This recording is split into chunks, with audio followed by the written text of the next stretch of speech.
તો અમદાવાદ શહેરમાં ફરી એકવાર માનવતાને શરમસાર કરતી ઘટના સામે આવી છે। સરસપુર વિસ્તારમાં રહેતી એક 10 વર્ષની બાળકી પર દુષ્કર્મ આચરાયું હોવાની ઘટના પ્રકાશમાં આવી। તો હાલ પીડિતાને સારવાર અર્થે સિવિલ હોસ્પિટલમાં ખસેડવામાં આવી હોવાનું જાણવા મળ્યું છે। દુષ્કર્મની ઘટનાને પગલે આરોપી યુવક વિરુદ્ધ કોટડા પોલીસે ગુનો નોંધીને આગળની કાર્યવાહી હાથ ધરી છે। ત્યારે આરોપીને કડકમાં કડક સજા થાય તેવી માંગ પીડિતના परिवारजनों द्वारा કરવામાં આવી।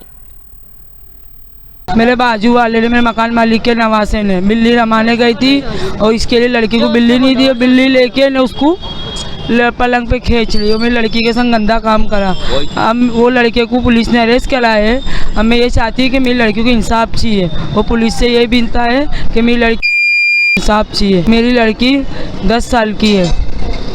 बस मेरी यही मांग है कि मेरी लड़की को इंसाफ चाहिए। हमको इंसाफ, उसको लड़के को कड़ी से कड़ी सज़ा मिलनी चाहिए।